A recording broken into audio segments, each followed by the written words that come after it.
2월 셋째 주 주일 예배 하나님 앞에 드리겠습니다. 하나님은 영이시니 예배하는 자가 신령과 진정으로 예배할지니라.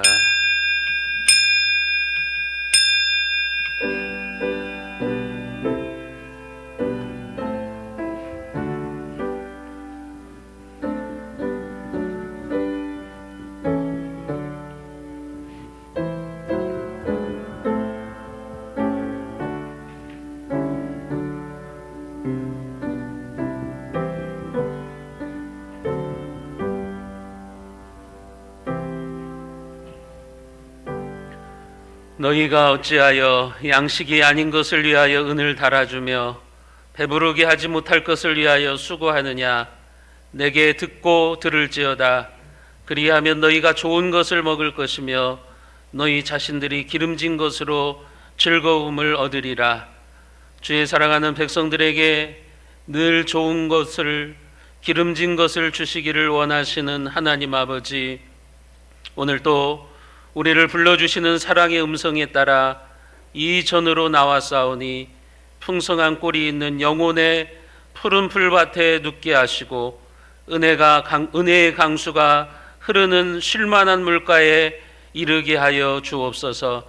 진실한 마음으로 회개하는 성도들의 기도를 들으시고 용서하여 주옵소서. 지치고 상한 영혼을 소생시켜 주옵소서.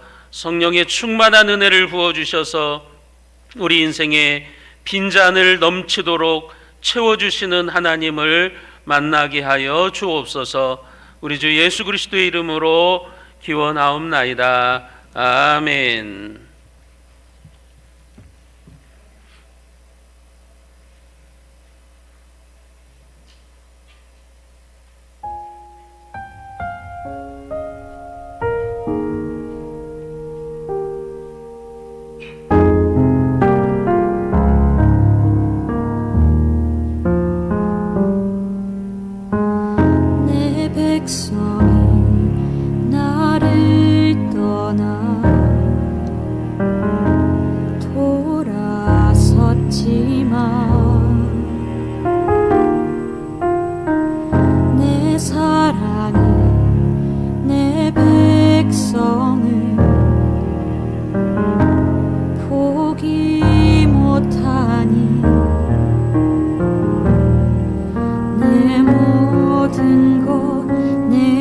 주고 나 그들을 얻으리라. 여호와께 돌아가자. 우린 돌아서도 그는 변치 않네. 여호와께 돌아가자. 우린 넘어져도 그 사랑 영원하네.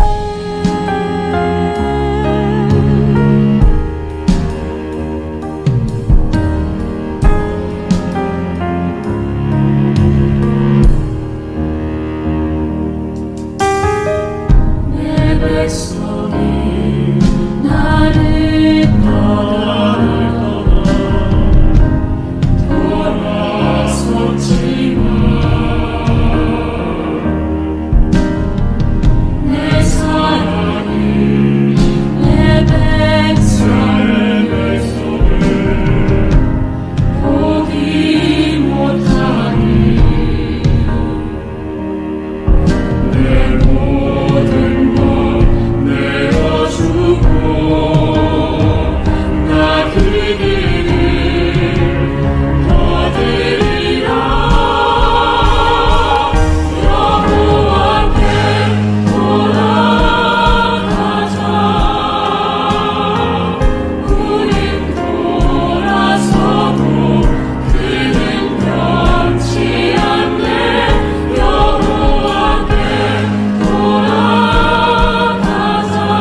사랑과 은혜가 풍성하신 하나님 아버지, 지난 한 주간도 저희의 삶을 주관하시며 인도하여 주셨다가 복된 주일에 은혜 안에 참 평안을 허락하시사 주님 전에 나와 신령과 진정으로 예배드리게 하심에 감사를 드립니다. 영과 진리로 드리는 주일 예배를 통해 성령님의 전적인 인도함을 받게 하시며 하나님이 주시는 확실한 비전으로 가득 채워지게 하여 주시옵소서. 매일의 삶 속에서 늘 동행해 주시는 주님의 놀라운 사랑과 은혜 가운데 살아감에도 불구하고 옛사람의 습관과 태도를 버리지 못한 채 말씀대로의 삶을 살아가지 못한 저희의 허물과 죄를 회개하오니 용서하여 주시옵소서. 저에게 정결한 마음을 허락하시사 더러운 죄를 모두 벗게 하시며 주님의 영광에 참여하는 자 되게 하여 주시옵소서. 믿음으로 드려지는 기도의 간격으로 전 세계를 불안케 하는 코로나 바이러스의 악한 균이 무너지게 하여 주시옵소서. 열방의 긍휼과 자비를 부어주사 악한 길에서 떠나 스스로 낮추고 기도하여 하나님의 얼굴을 찾을 때 하늘에서 들으시사 죄를 사하시며 열방을 지혜해 주시옵소서. 상한 심령들마다 주의 보혈의 능력으로 지켜주시사 무너진 곳이 수보되고 회복해지는 거룩한 역사가 이 땅 가운데 넘치게 하여 주시옵소서. 세순제단을 부흥의 진원지로 사용하시는 하나님 아버지, 올해도 회복의 은혜를 내려주셔서 믿음의 기도가 회복되게 하옵소서. 복음을 전하며 세상의 평안을 선포하는 교회로 하나님께서 기뻐하시는 일을 먼저 감당하는 우선순위가 바로 세워지는 복된 재단 되게 하심에 감사를 드립니다. 하나님의 거룩한 꿈을 비전 공동체로 온전히 세워지게 하여 주시옵소서. 온 교회의 열정이 타오르게 하시며 온 성도가 전도와 선교의 전병들로 일어나 하나님 나라를 확장시키며 초대교회의 전도 사명의 계보를 이어가는 신앙의 르네상스를 경험케 하여 주시옵소서. 모세가 출애굽의 역사를 이뤄가고 바울이 기독교 복음의 세계화 시대를 만들어낸 것처럼 세순재단의 온 성도들 위대한 역사를 이뤄낼 수 있도록 하나님으로부터 풍성한 영감을 받게 하여 주시옵소서. 세순에 속한 모든 자녀와 일터마다 절대 감사의 마중물로 낙심의 자리에서 일어나 부르심의 대로를 걷게 하여 주시옵소서. 세순의 성도들이 한 마음과 한 입으로 하나님 아버지께 영광을 돌리게 하시옵소서. 예배의 순서 하나하나에서 우리의 몸을 거룩한 산제사로 드리는 은혜를 보게 하시옵소서. 하나님을 만유의 주님으로 경배하는 저희들을 복되게 하시옵소서. 담임 목사님께 하늘의 평강과 능력을 더하시며 주신 은사와 강점을 마음껏 발휘하여 주의 재단과 선교를 향한 하나님의 비전을 능히 감당하시도록 글로벌 리더십의 중심에 세워지게 하여 주시옵소서. 오늘도 생명의 말씀으로 저희들의 심령을 새롭게 하시옵소서. 갈급한 심령으로 나온 저희들이 온전히 체험을 받게 하시옵소서. 진리에 대한 응답으로 주님을 저희의 희망과 위로로 삼기를 원합니다. 말씀을 전하시는 목사님께 갑절의 영감으로 역사하여 주시옵소서. 건강과 가정도 지켜 주시옵소서. 오늘도 함께 예배드리는 세순의 모든 성도들 가운데 본당과 동일한 은혜를 소낙비처럼 부어주시사 은혜의 지극한 풍성함으로 감격과 감동이 넘치게 하여 주시옵소서. 병상에 있거나 여러 사정으로 이 자리에 참석하지 못한 교우들에게도 하나님의 능력으로 은혜의 사각지대가 없게 하여 주시며 하나님의 놀라운 사랑 앞에 범사에 감사하며 어디서든 하나님의 뜻을 이루게 하여 주시옵소서. 주의 재단을 여러 모양으로 섬기는 이들에게 이전에 없었던 하나님의 큰 일을 풍성하게 경험하는 복된 인생이 되게 하여 주시옵소서. 오늘도 저희 예배를 기뻐 받아주시는 우리 주님 예수 그리스도의 이름으로 감사하며 간절히 기도드리옵나이다. 아멘.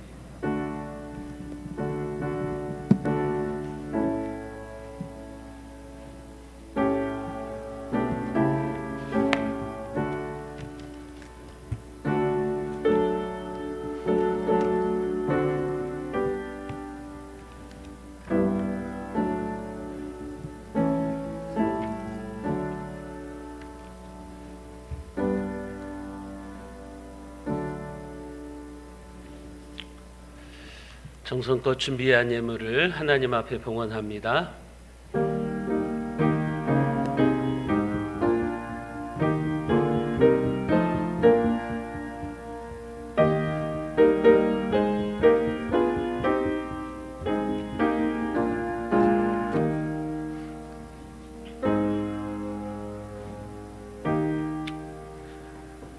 우리의 작은 헌신을 기쁘게 받아주시는 하나님 아버지, 가진 것이 차고 넘치지 않아도 실망하지 아니하고 하나님의 은혜를 찬양하며 드리는 믿음의 11조를 받으시고 그 가정의 평강의 문, 기쁨의 문을 열어주시기를 소원합니다.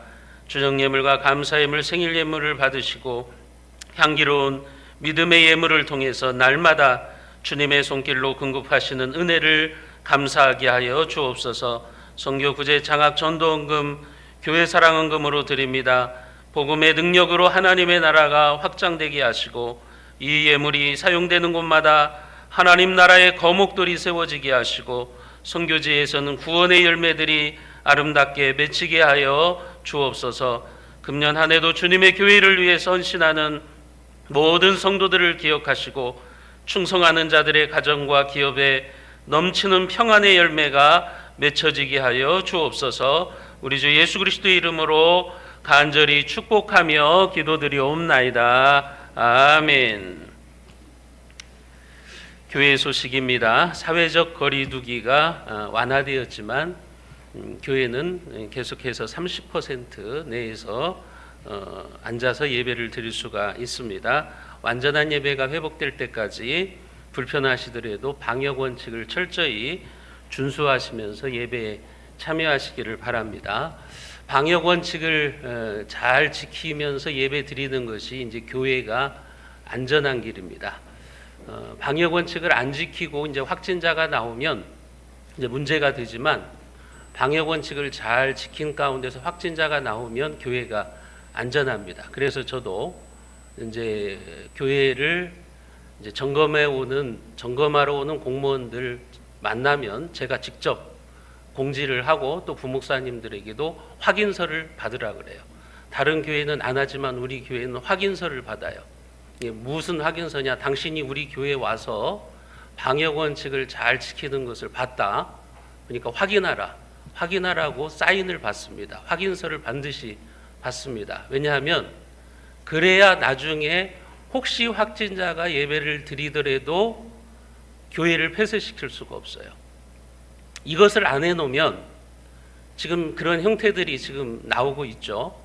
이제 외부에서 와서 예배 드렸는데 확진자예요. 근데 그 교회를 폐쇄시켜 버리는 거예요. 사실은 교회는 책임이 없는데 이제 그 확진자 때문에 교회가 폐쇄되는 일이 생기는 거예요. 그러니까 그것을 하지 못하도록 확인서를 저는 받습니다. 법적으로 소송을 가더라도 그게 이제 증거가 되는 거예요. 교회를 폐쇄시키지 못하도록 하는 안전장치가 되는 겁니다. 나중에 교회를 확진자가 나왔으니까 우리 교회 확진자가 나왔으니까 교회 폐쇄해라 그러더라도 우리가 당신들 공무원들이 와가지고 이거 확인하고 갔지 않냐, 방역 원칙을 철저히 지키는 것을 확인하고 갔다, 그 문서를 보여주면 함부로 할 수 없는 거예요. 그래도 교회를 폐쇄시킨다? 소송을 걸면 돼요. 소송을 걸면 우리는 분명히 그 확인서가 있기 때문에 승소할 수밖에 없어요. 교회도 이제 정부가 그런 교회를 이게 코로나를 빌미 삼아서 이제 폐쇄시키지 못하도록 그런 법적 장치를 우리도 마련을 해두는 것입니다. 그렇기 때문에 우리가 그런 빌미를 주지 않기 위해서 이제 성도님들께서 예배를 드리실 때 이제 교회가 제시하는 방역 원칙들을 잘 따라주셔야 돼요. 그렇게 잘 따라주시고 혹시 확진자가 나와도 이제 교회가 안전케 되는 겁니다. 확진자가 나왔을 때 우리가 도의적인 책임에서 우리 교회는 예를 들어서 2주 동안 잠정적으로 폐쇄하겠습니다. 이것은 가능한 거죠. 근데 강제로 정부가 교회를 폐쇄시키지 못하도록 종교의 자유를 침범해 들어오지 못하도록 하는 안전장치들을 마련해 놓고 있으니까 여러분들도 이제 방역 원칙을 잘 지키시면서 이제 예배에 참여해 주시기를 바랍니다. 다음 주 28일부터 이제 주일 오후 예배와 수요 예배가 재개되고 3월 7일부터 이제 주일 학교가 또 다시 재개됩니다. 역시 주일 학교들도 방역 원칙을 잘 지키면서 예배를 시작하시기를 바랍니다. 예배는 지금 공적인 모임은 가능해졌지만 이제 5인 이상의 사적 모임 금지는 계속됩니다. 그래서 소모임이나 정교인 중식은 계속해서 중지가 됩니다. 교회 30% 예배를 허용하니까 여러분들도 혹시 봤을지 모르지만 중대본에서 이제 브리핑을 할 때 어떤 기자가 물어봤어요. 왜 사적 모임은 금지시키면서 교회는 30% 예배를 허용하냐? 이제 기독교에 대한 어떤 부정적인 생각을 가지고 있는 자가 그렇게 질문했잖아요. 그때 중대본의 관계자가 그렇게 얘기했다고요. 대면 예배에서는 지금까지 확진자가 나온 적이 없습니다. 다 소모임이라든지 식사라든지 이런 것에서 확진자가 나왔지 대면 예배에서는 확진자가 거의 안 나왔습니다. 그게 중대본의 그 답변이었어요. 그러니까 알아요. 중대본도 알아요. 정부도 알아요. 이 대면 예배에서는 확진자가 없다는 것을 알아요. 그럼에도 불구하고 언론이나 어떤 여론에 지금 우리 기독교가 그 언론 프레임에 갇혀가지고 예배를 제대로 드리고 있지 못하는 것입니다. 여러분들 그런 것들을 기억하시고 어쨌든 사적 모임은 금지를 하니까 예배 외에 다른 모임들은 여러분들이 자제를 해주시고 또 방역 원칙을 잘 준수해 주시기를 바랍니다. 빨리 이제 코로나가 이제 진정되고 우리가 예전처럼 정상적인 예배를 드릴 수 있도록 여러분들이 기도해 주시기를 바랍니다. 미국은 이제 한 4월 정도 되면은 집단 면역이 이제 이루어질 것이라고 보는데 우리나라는 그렇지 않을 것 같아요. 우리나라는 올해 말까지는 가야 되지 않을까. 지금 아스트라제네카의 백신이 들어왔습니다만 지금 안전성이 원래 백신이라고 하는 것은 1, 2년 내에 만들어질 수 있는 게 아니에요. 최소 10년 정도 걸려야 이제 만들어지는 겁니다. 근데 너무 지금 백신이 급하게 만들어졌기 때문에 어떤 부작용에 대한 우려들도 많이 있어요. 그래서 안 만든다는 사람들도 있고 또 정부에서 강압적으로 의료진은 다 맞아라 그렇게 했다가 이제 또 의사협회가 지금 반발을 하고 있죠. 그게 무슨 독재적인 발상이냐, 강압적으로 그렇게 맞추는 것이 어떻게 가능하냐 하면서 지금 의료계에서도 반발을 하고 있습니다. 제가 보기에는 앞으로 이 백신과 관련해서도 상당히 좀 갈등이 있지 않을까 하는 생각을 합니다. 백신을 빨리 맞고 집단 면역이 돼야 또 이제 예배가 자유롭게 되어지는 것입니다. 그날이 빨리 올 수 있도록 여러분들도 소원하시고 또 우리가 개인적으로도 만나고 교회에서 속회나 기관들을 또 이렇게 함께 만나서 사랑의 교제를 나눌 수 있도록 계속해서 기도해 주시기를 바랍니다. 다른 광고사항은 주보를 참조하시면 되겠습니다. 오늘 우리에게 주시는 하나님의 말씀입니다. 구약성경 출애굽기 2장 9절 10절 말씀입니다. 구약성경 출애굽기 2장 9절 10절 말씀 제가 가지고 있는 성경으로 구약성경 82쪽에 있습니다. 제가 받들어서 읽겠습니다. 바로의 딸이 그에게 이르되 이 아기를 데려다가 나를 위하여 젖을 먹이라. 내가 그 싹을 주리라. 여인이 아기를 데려다가 젖을 먹이더니 그 아기가 자라매 바로의 딸에게로 데려가니 그가 그의 아들이 되니라. 그가 그의 이름을 모세라 하여 이르되 이는 내가 그를 물에서 건져내었음이라 하였더라. 아멘. 우리 옆에 분들한테 이렇게 인사하십니다. 희망의 봄이 찾아옵니다. 인사하십니다. 희망의 봄이 찾아옵니다. 성경의 인물 중에서 제가 설명하는 사람이 누구인가 여러분들이 한번 생각해 보시기를 바랍니다. 물에서 건져내다라고 하는 뜻의 이름을 가진 사람, 홍해를 가르면서 이스라엘 백성들을 애굽에서 구원해낸 출애굽의 지도자, 구약 성경 첫 번째 5권의 저자, 그러니까 창세기, 출애굽기, 레위기, 민수기, 신명기 이 5권을 쓴 사람, 그리고 구약 성경의 대표적인 인물 누구죠? 모세죠. 여러분들이 잘 아는 것처럼 모세입니다.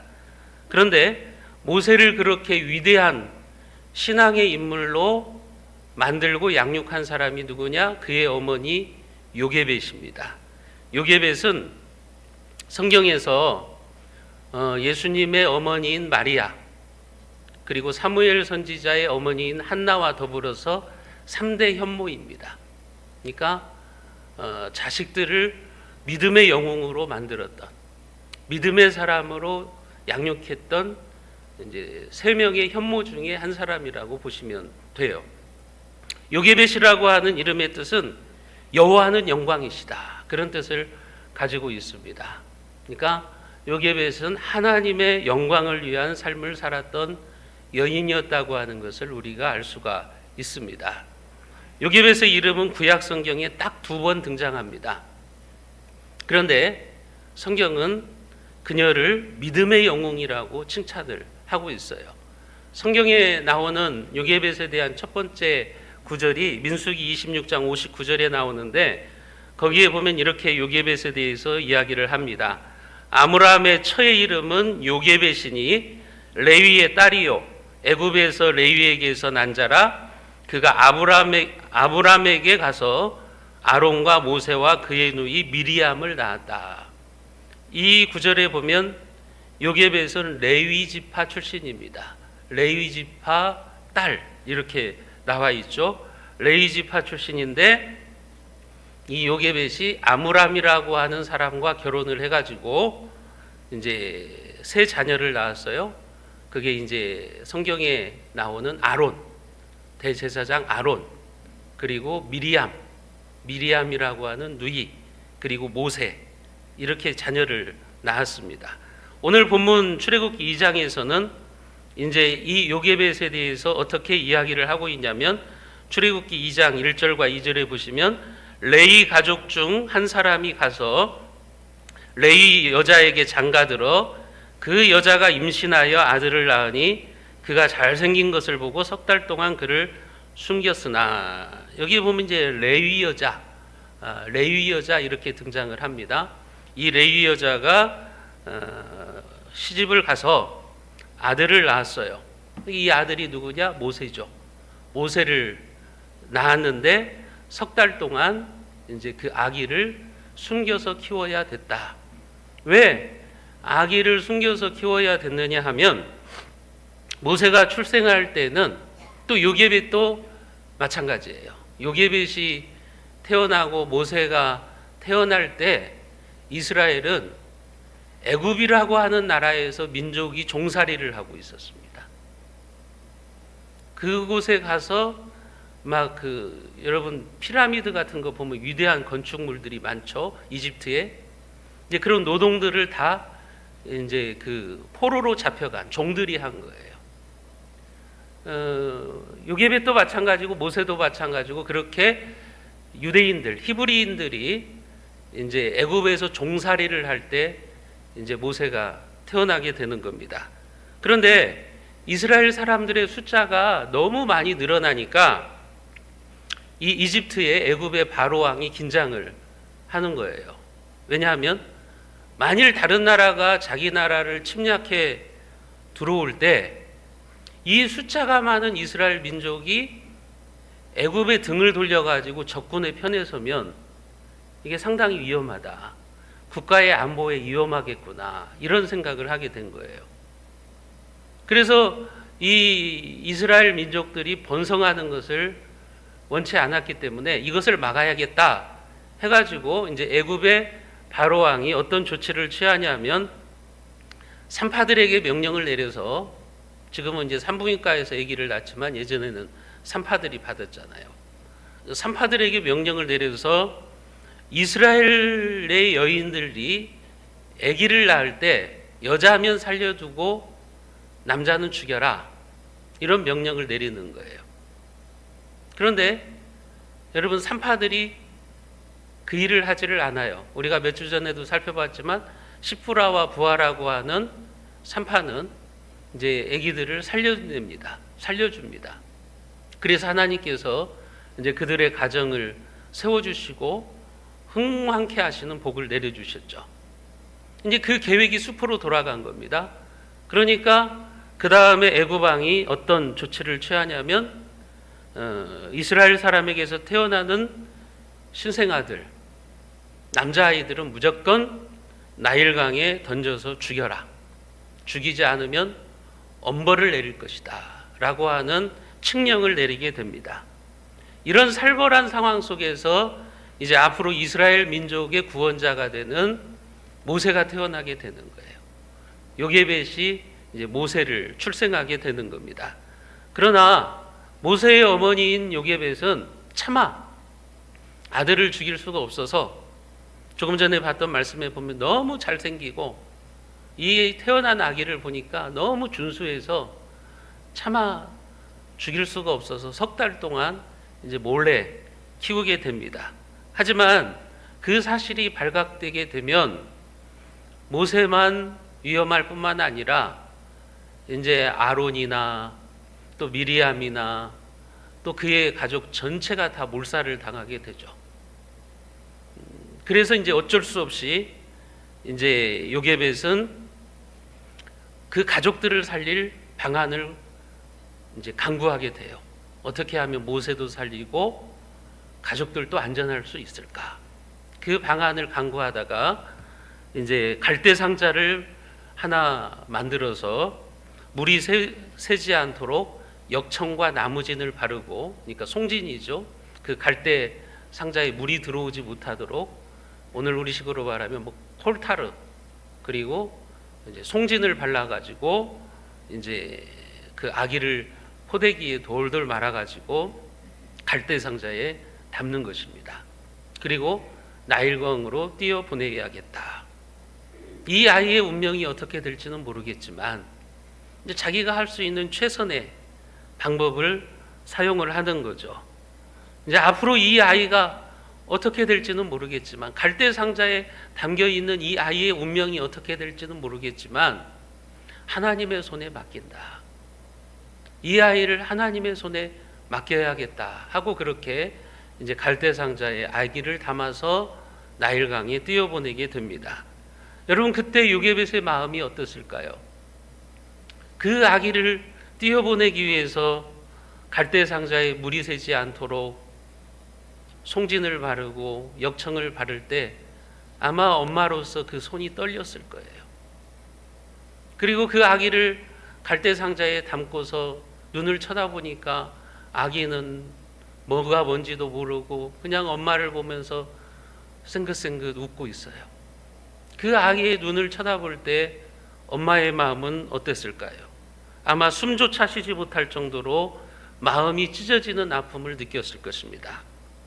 갈대 상자가 나일강으로 흘러가다가 강한 물결을 만나서 그것이 뒤집힐 수도 있고, 또 나일강의 악어들이 아기를 삼킬지도 모르는 예측 불허의 상황을 생각하면 요게벳의 마음에 두려움도 있었고 공포와 절망감도 있었을 것입니다. 그러니까 현실적으로 보면 그 갈대 상자는 절망의 상자예요. 하지만 요게벳은 하나님을 의지하면서 모세를 담은 갈대 상자를 나일강에 띄워 보냅니다. 그것은 하나님의 손에 이제 사랑하는 아들을 맡기겠다. 그의 믿음의 결단이었다고 하는 것입니다. 여러분들이 그 요게벳의 심정을 한번 생각해 보세요. 요게벳이 그때 그 마음이 어땠을까? 이제 이 요게벳의 마음을 이제 찬양으로 만든 게 있어요. 그게 요게벳의 노래라고 하는 찬양이에요. 여러분들이 한번 동영상을 한번 보세요. 이 요게벳의 마음을 담고 있는 요게벳의 노래라고 하는 찬양을 들으면서 사랑하는 아들을 띄어보내는 어머니의 마음을 한번 헤아려 보시기를 바랍니다.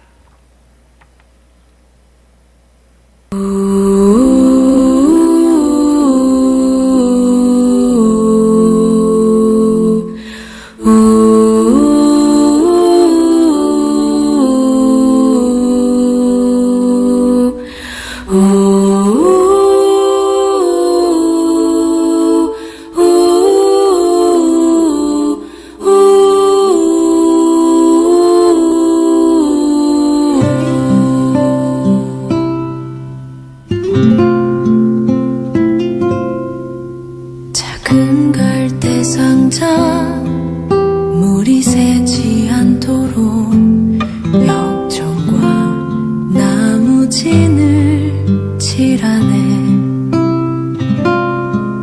어떤 맘이었을까 그녀의 두 눈엔 눈물이 흐르고 흘러 동그란 눈으로 엄마를 보고 있는 아이와 입을 맞추고 상자를 덮고 가까이에 띄우며 간절히 기도했겠지. 정처 없이 강물에 흔들흔들 흘러내려가는 그 상자를 보며 눈을 감아도 보이는 아이와 눈을 맞추며 주저앉아 눈물을 흘렸겠지. 너의 삶의 창조인 너의 참 부모이신 하나님 그 손에 너의 삶을 맡긴다. 너의 삶의 창조인 너를 이끄시는 주 하나님 그 손에 너의 삶을 드린다.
있을까? 그녀의 두 눈엔 눈물이 흐르고 흘러.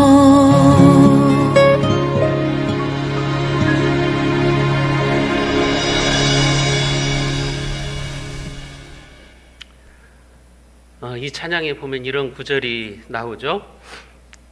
요게벳이 갈대 상자를 흘려 보내면서 눈을 감아도 보이는 아이와 눈을 맞추며 주저앉아서 눈물을 흘렸겠지. 너의 삶의 참주인, 너의 참 부모이신 하나님 그 손에 너의 삶을 맡긴다. 여러분, 요게벳이 이런 믿음이 있었던 거죠.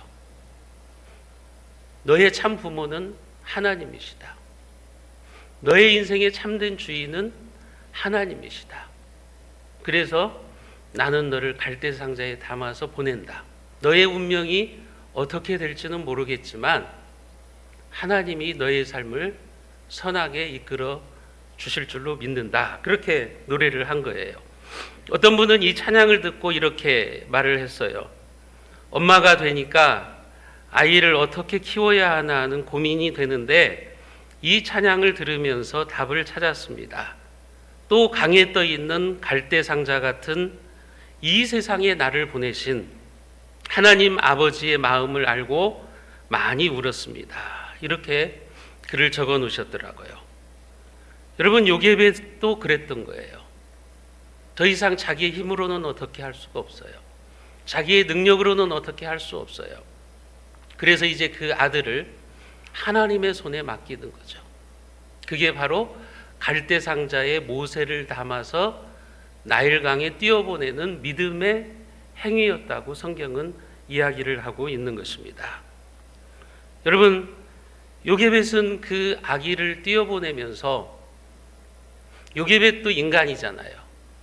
그러니까 흘러가는 갈대 상자를 보면서 슬픔을 이기지 못해서 털썩 주저앉아서 눈물을 흘렸을 거예요. 하지만 요게벳은 그 절망의 자리에만 앉아 있지 않았습니다. 절망만 하면서 주저앉아 있지를 않았어요. 요게벳은 모세의 누이인 미리암과 더불어서 그 갈대 상자를 쫓아가는 거예요. 나일 강가를 달리면서 갈대 상자를 쫓아가면서 모든 과정들을 숨죽이면서 지켜보았을 것입니다. 다행히 그 갈대 상자가 바로 그 순간에, 바로 그 시간에 나일 강가에 나와 있었던 애굽의 바로 왕의 공주, 바로 왕의 딸인 애굽의 공주가 발견을 하게 됩니다. 그리고 그 아이를 보니까 출애굽기 2장 6절에 보면 이 아이를 보자마자 애굽의 공주가 마음에 들었어요. 불쌍히 여겼어요. 주변에 있는 그 공주를 호위하는 사람들이 이 아이는 히브리 사람입니다. 히브리 사람의 아이입니다. 죽여야 됩니다.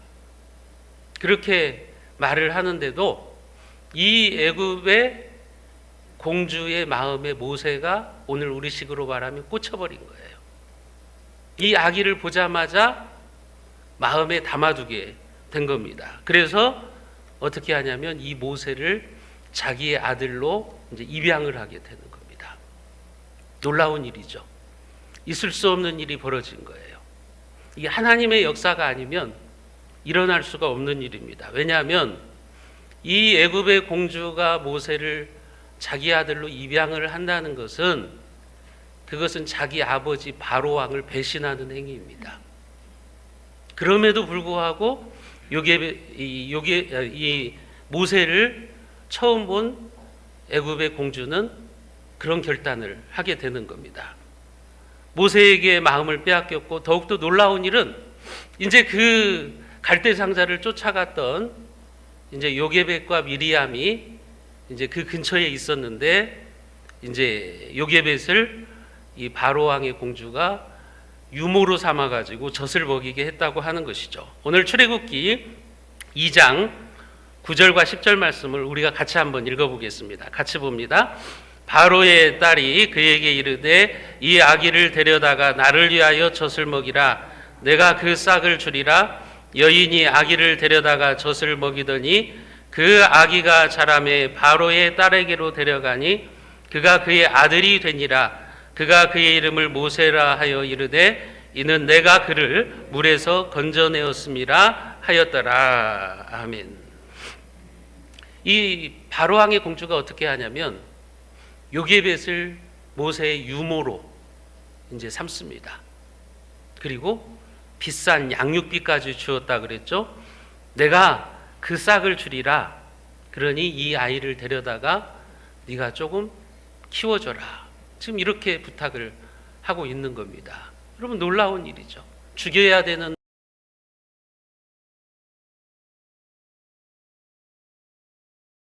마침 그곳에 있었던 삼아서 이제 모세를 양육하게 하는 거예요. 결국은 모세가 다시 요게벳의 품 안으로 돌아오게 된 것입니다. 그것도 이제 왕궁에서 제공하는 애굽의 왕궁에서 제공하는 비싼 양육비까지 받으면서 아주 그냥 돈도 많이 받으면서 모세를 하나님의 사람으로 요게벳이 이제 양육을 하는 거죠. 젖을 먹이면서 모세에게 신앙 교육을 시키는 거예요.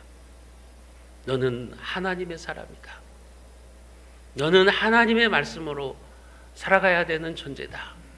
그렇게 철저하게 어렸을 때부터 신앙 교육을 시키고 이제 모세가 다 자란 다음에 이제 애굽의 왕궁으로 들어가는 겁니다.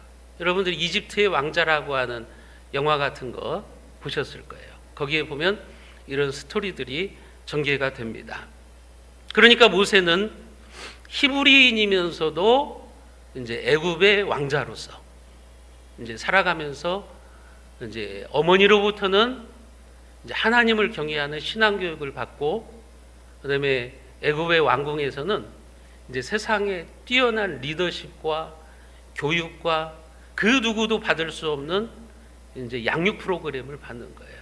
그렇게 하면서 이제 이스라엘의 지도자로, 이스라엘을 구원할 영도자로 그가 자라나게 되는 것입니다. 이게 모두 다 하나님의 섭리예요. 하나님의 주권을 철저히 인정하고 모세의 인생의 참된 주인이 하나님이시고 모세의 참된 부모가 하나님이심을 믿었던 요게벳의 믿음, 그 믿음에 하나님께서 선한 섭리로서 이끌어 주셨던 것입니다. 사랑하는 성도 여러분, 여러분들의 인생의 참 주인이 하나님이심을 여러분들은 인정하십니까?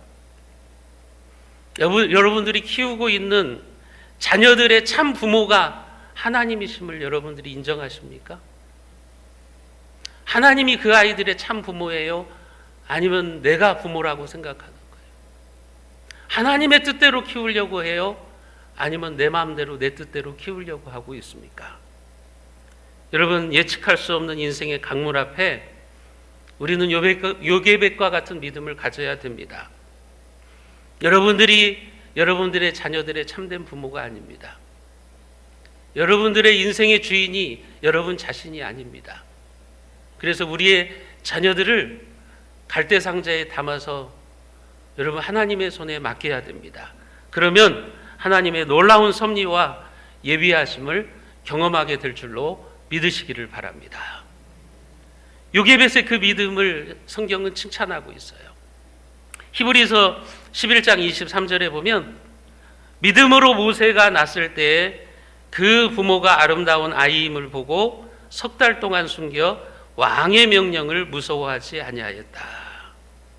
여러분, 히브리서 11장은 믿음의 영웅들의 장이에요. 하나님이 인정하시는 믿음의 사람들, 그 믿음의 영웅들의 요게벳이 들어가 있어요. 믿음으로 모세가 낳았을 때 바로 왕의 명령을 무서워하지 아니하고 그 아이를 키웠다고 하는 거예요. 그 아이를 키우고 하나님의 손에 맡기고 갈대상자에 담아서 모세를 띄웠던 것은 요게벳의 믿음이었다.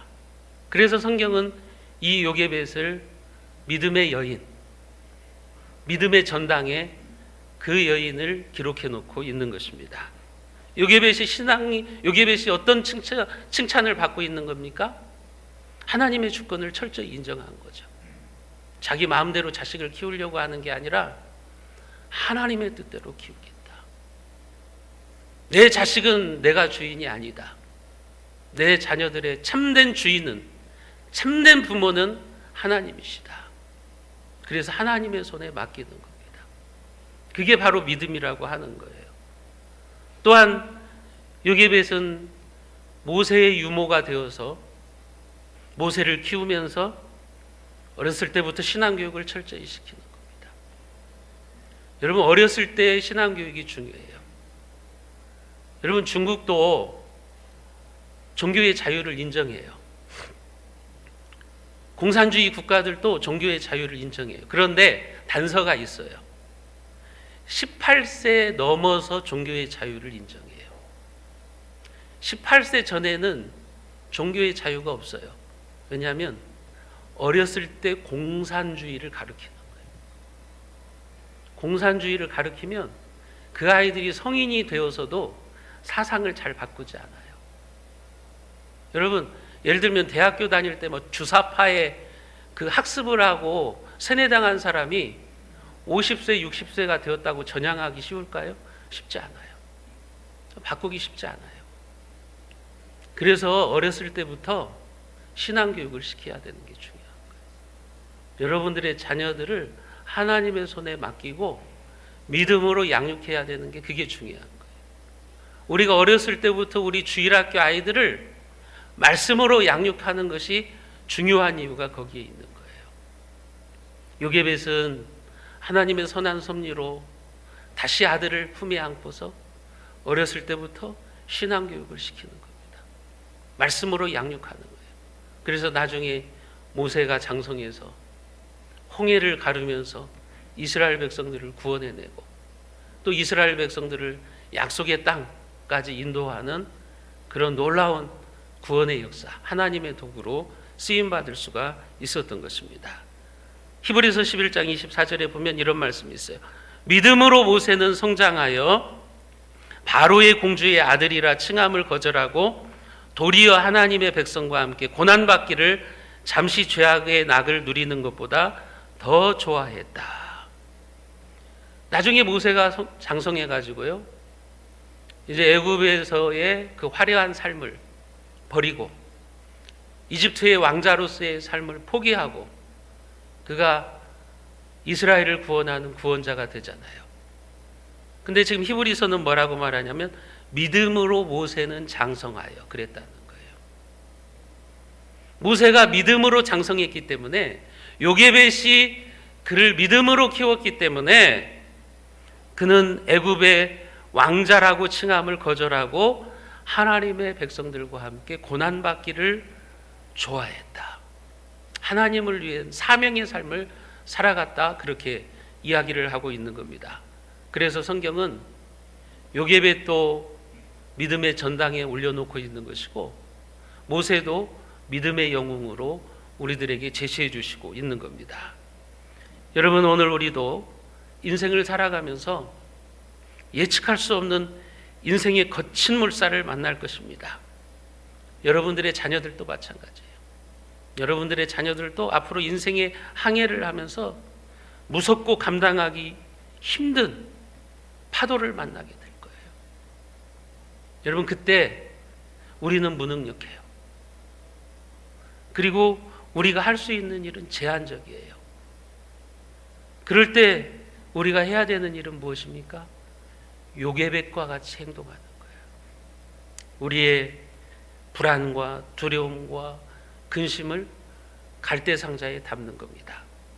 혹시 여러분들이 자녀들 문제 때문에 힘들고 고통스럽다면 요게벳을 떠올려 보십시오.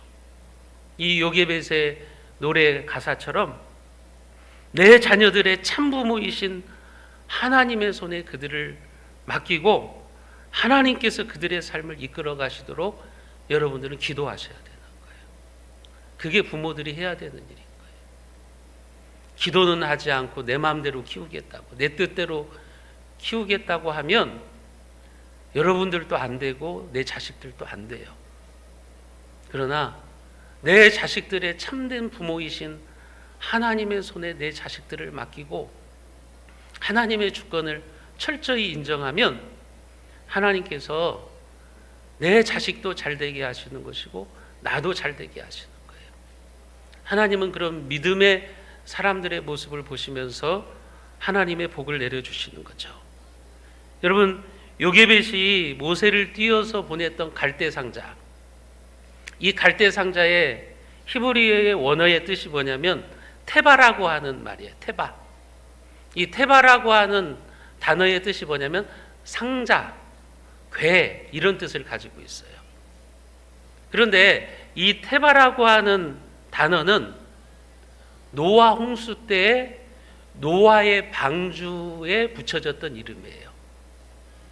그러니까 노아의 방주도 테바고 갈대 상자도 테바예요. 그리고 나중에 하나님의 임재를 상징하는 언약궤 있죠. 언약궤도 테바예요. 그러니까 노아의 방주도 하나님이 거하시는 하나님의 전이에요. 그리고 이 갈대 상자도 하나님이 임재해 계시는 곳이에요. 언약궤처럼 하나님이 그곳에 살아계시고 역사하는 곳이라고 하는 겁니다. 그러니까 이 갈대 상자 안에는 하나님이 계셨던 거예요. 하나님이 그 갈대 상자를 움직여서 애굽의 공주에게로 이끌어 주신 거예요. 그러면서 하나님의 구원의 역사를 써내려 가시는 겁니다. 하나님의 섭리를 이루어 가시는 거예요. 그래서 이 노아의 방주, 구원선인 구원의 배인 노아의 방주나 이 갈대 상자나 여러분 언약궤나 다 똑같은 거예요. 하나님이 임재하시는 곳, 하나님이 일하시는 곳, 그곳이 바로 갈대 상자였다고 하는 것입니다.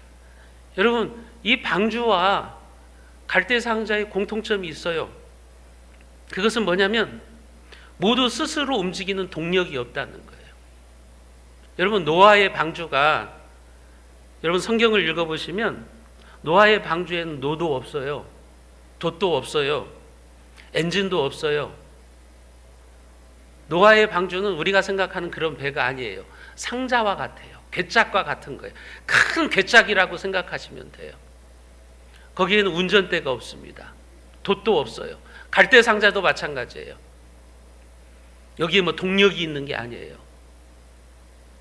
여러분, 그렇다면 이게 무엇을 의미하는 것입니까?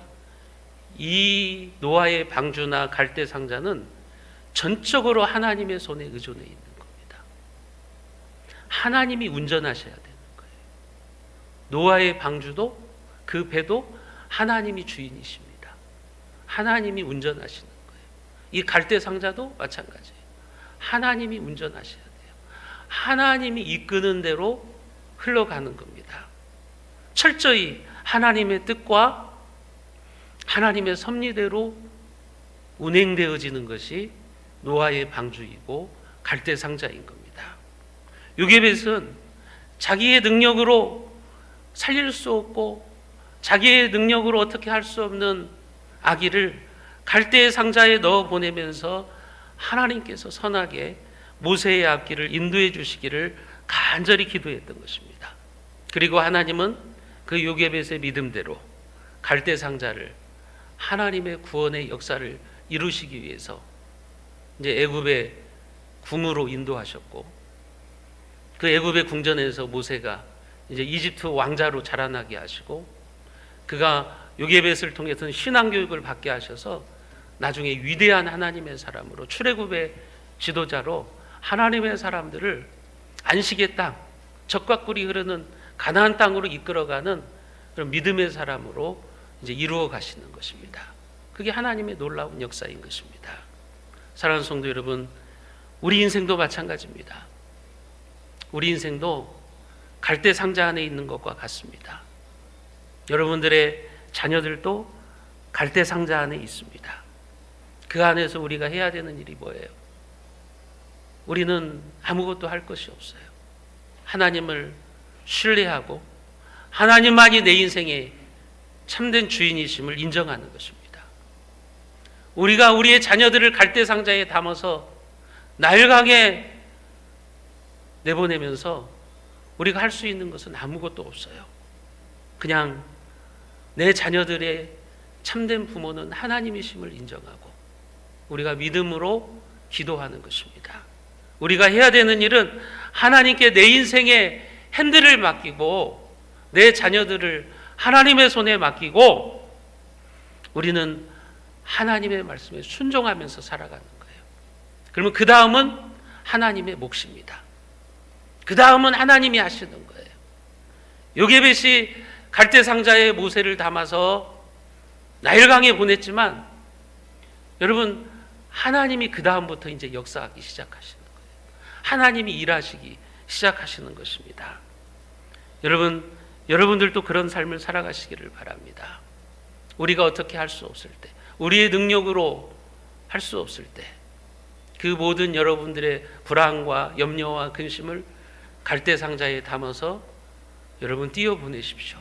그리고 여러분들은 기도하면서 하나님의 말씀에 순종하십시오. 그러면 하나님이 여러분들의 인생을 선하게 역사하시고 인도해 주실 줄로 믿으시기를 바랍니다. 그래서 하나님께서 여러분들의 삶의 그 항해의 끝에, 여러분들의 자녀들의 그 인생 항해의 끝에 소원의 항구로 인도해 주시기를 주님의 이름으로 축원드립니다. 기도하겠습니다. 하나님 아버지, 오늘 말씀을 통해서 우리는 요게벳을 봅니다. 사랑하는 아기, 젖을 떼지 않는 모세를 갈대상자에 띄어보내면서 그는 절망스러워서 주저앉아서 울었을 것입니다. 하지만 그 절망의 자리에서만 머물러 있지 않았습니다. 그는 일어나서 달려가면서 하나님께서 어떻게 선하게 역사하시는지를 지켜보았습니다. 오늘 우리들에게도 요게벳과 같은 믿음을 허락하여 주시옵소서. 하나님만이 내 인생의 참된 주인이시며 하나님만이 우리 자녀들의 참된 부모가 됨을 인정하게 하여 주시옵소서. 하나님의 주권을 철저히 인정하면서 우리의 삶을 살아갈 때 하나님이 친히 선하게 역사하여 주시고 우리의 삶을 소원의 항구로 인도해 주시는 것을 경험케 하여 주옵소서. 우리 주 예수 그리스도의 은혜와 하나님 아버지의 무한하신 사랑하심과 성령 하나님의 교통교제 인도하심의 역사가 절망과 고통과 두려운 상황 속에서도 하나님의 주권과 섭리를 인정하며 인생의 참 주인이시며 참된 부모가 되시는 하나님을 의지해서 모세를 갈대상자에 담아 띄어보낸 요게벳처럼 내 삶을 하나님께 맡기고 믿음으로 말씀에 순종하며 기도하는 삶을 살기로 결단하는 사랑하는 우리 새순의 모든 가족들, 그 가정과 온 교회 위에, 이 나라와 이 민족 위에, 우리의 선교지 위에 지금부터 영원까지 함께 있을지어다. 아멘.